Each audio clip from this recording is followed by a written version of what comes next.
Right to equality. Equality का मतलब यह है कि समता का अधिकार। समता मतलब किस तरह से, हर तरह की क्षमता की बात की गई है। समता क्या है, आपको चाहे आर्टिकल नंबर 14 से लेकर 18 तक दिया गया है, वहां पर जो है आर्टिकल नंबर 14 में सिंपल सा कहा गया है equality before law and equal protection of law. आप कानून के समक्ष सब लोग समान हैं और समान जो है कानून का संरक्षण सबको प्राप्त है। अब इसमें कहने का मतलब क्या है कि इक्वलिटी अगेंस्ट लॉ मतलब कानून के समक्ष, बिफोर लॉ जो है, इक्वलिटी बिफोर लॉ मतलब कानून के सामने सब लोग बराबर हैं। कहने का मतलब यदि मर्डर के केस में एक रिक्शा पुलर को जो पनिशमेंट मिलेगी वही मर्डर के केस में अंबानी को भी वही, यदि उन्होंने भी करेंगे तो उनको भी वही पनिशमेंट मिलेगी। वहां पर किसी के साथ किसी भी तरह का डिस्क्रिमिनेट नहीं होगा।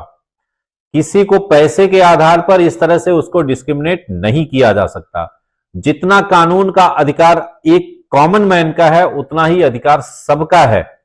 ऐसा नहीं है कि क्या कहते हैं कि स्पेशल प्रोविजन अंबानी और अडानी के लिए कुछ और बनाए जाएं और हमारे आपके लिए कुछ और बनाए जाएं। प्रोविजन सबके लिए बराबर होंगे जो है, ये यहां पर जो है कानून के समक्ष सबको समान तौर पर जो है ट्रीट किया गया है। ये चीज जो है एक है आर्टिकल नंबर 14 में। लेकिन यहां पर कुछ रिस्ट्रिक्शंस हैं।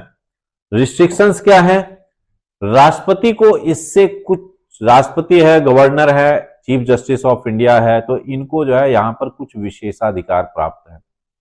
राष्ट्रपति को इक्वलिटी बिफोर लॉ के अगेंस्ट में जो है थोड़ा सा अलग राइट्स हैं। अब ये कह सकते हैं कि क्या इसका मतलब है, इसका सिंपल सा मतलब यह है कि यदि एक कॉमन मैन ने मर्डर किया है और राष्ट्रपति ने मर्डर किया है तो क्या राष्ट्रपति को पनिशमेंट नहीं दी जाएगी? बिल्कुल जो है क्या कहते हैं, राष्ट्रपति को पनिशमेंट नहीं दी जाएगी। अब आप ये कह रहे हैं कि राष्ट्रपति को पनिशमेंट नहीं दी जाएगी, इसके मतलब वो तो बच जाएगा, ऐसा बिल्कुल नहीं है। यहां पर जो पनिशमेंट है उस पर्सन को दी जाएगी, राष्ट्रपति को नहीं दी जाएगी। मतलब पहले उस पर्सन को उस पद से हटाया जाएगा, हटाने के बाद वो भी एक कॉमन पर्सन होगा और उस कॉमन पर्सन को पनिशमेंट होगी। राष्ट्रपति या गवर्नर जैसे महत्वपूर्ण पद पर रहते हुए उस पद को जो है गरिमा को ध्यान में रखते हुए यह प्रोविजन रखा गया है, क्योंकि कोई भी राष्ट्रपति जो पद है वो गलत नहीं हो सकता। गलत है तो वो पर्सन गलत है जो उस पोस्ट पर बैठा हुआ है। पहले उसके अगेंस्ट में इंपीचमेंट प्रोसेस लाएंगे, उस प्रोसेस के थ्रू उसको पद से रिमूव करेंगे, रिमूव करने के बाद देन जो है वही प्रोसीड किया जाएगा जो एक कॉमन पर्सन के लिए होगा। उसी तरह से चार्जशीट होगा, उसी तरह से एफआईआर होगा, उसी तरह से ट्रायल होगा, उसी तरह से पनिशमेंट होगी जिस तरह से एक कॉमन मैन को मिलती है। ये चीज यहां पर आर्टिकल नंबर 15 में कहा गया है prohibition of the discrimination on the ground of religion, case, race, caste, sex and place of birth. किसी भी व्यक्ति के साथ धर्म, नस्ल, जाति, लिंग, मेल या फीमेल या फिर जन्म स्थान के आधार पर भेदभाव नहीं किया जाएगा। मतलब no discrimination on the ground of the religion, race, caste, male female and place of birth. कौन सा पर्सन किस तरह का है? रेस क्या होता है? नस्ल। जैसे कि आप कह लें कि निग्रो लोग हो गए, निग्रो हैं, मंगोलाइड हैं, इस तरह की जो नस्लें होती थी उसके आधार पर किसी के साथ भेदभाव नहीं किया जाएगा। किस रिलीजन के हैं कि उसके बेस पर नहीं किया जाएगा, लेकिन कुछ स्पेशल प्रोविजंस, कंडीशंस को देखते हुए किया जा सकता है। जैसे कि क्या कहते हैं, मुस्लिम लॉ पर्सनल बोर्ड है। अब मुस्लिम लॉ पर्सनल बोर्ड जो है, मुस्लिम्स के लॉ का जो है एक अलग जो है उनका कानून है कि भाई तलाक और जो भी चीजें हैं, प्रोसेस है सरिया के हिसाब से या जो कुछ भी उनका अपना बोलता है उस तरह से। या हिंदू मैरिज एक्ट की बात है या स्पेशल मैरिज एक्ट की बात है, तो हिंदू मैरिज एक्ट तो कॉमन सा जो है वो सारी, लेकिन मुस्लिम हो गया या स्पेशल मैरिज एक्ट है, क्रिश्चियंस वगैरह के हैं, ये सारी चीजें, तो उन सब चीजों में जो है कुछ विशेष, अब वहां पर रिलीजन के बेस पर भी जो है वो चीजें हो सकती हैं, वो एक्सेप्शन में रखे गए हैं।